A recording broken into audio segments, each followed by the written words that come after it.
Hi everyone, Mrs. Bunce Mace here, and you might have noticed I've got a little friend with me here today, and the story I'm going to share with you is all about him, and it's written and illustrated by Helen and Thomas Docherty. The Snacherbook.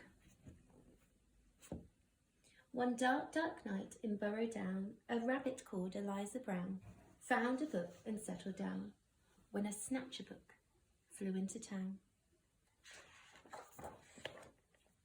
In every house, in every bed, a bedtime book was being read.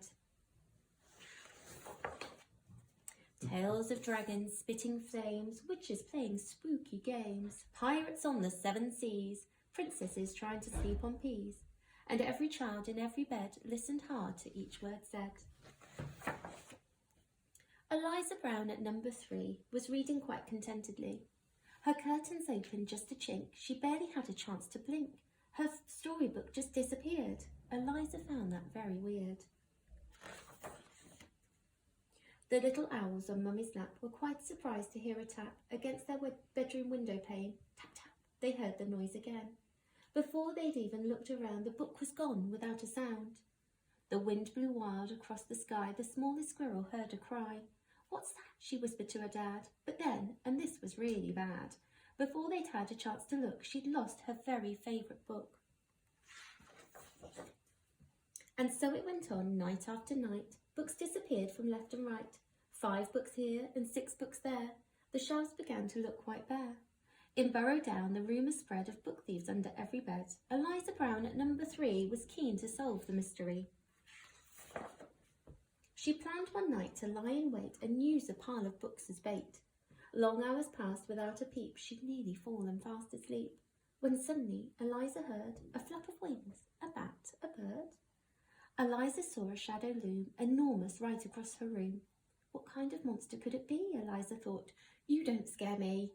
And yet her heart was beating fast. She'd have to face the thief at last. She threw the window open wide and shouted to the thing outside, "Stop stealing all our books right now. Just give them back. I don't care how." "I'm sorry," came a little voice. "I really am. I had no choice." Eliza looked down in surprise. She couldn't quite believe her eyes. "So who are you? And what's your name?" The creature hung its head in shame.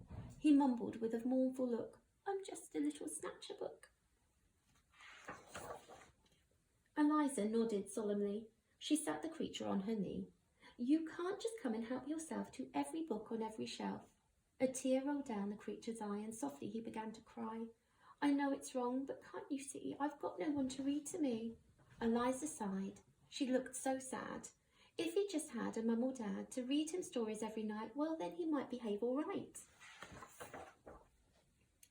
The very night they hatched a plan, and so the Snacherbook began. To give back all the books he'd nicked, Eliza Brown was very strict, and trying hard to prove himself, he stacked them neatly on each shelf.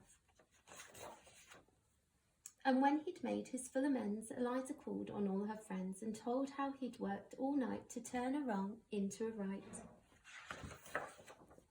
And now each night in Burrow Down, as darkness falls upon the town, in every house, in every bed, a bedtime book is being read.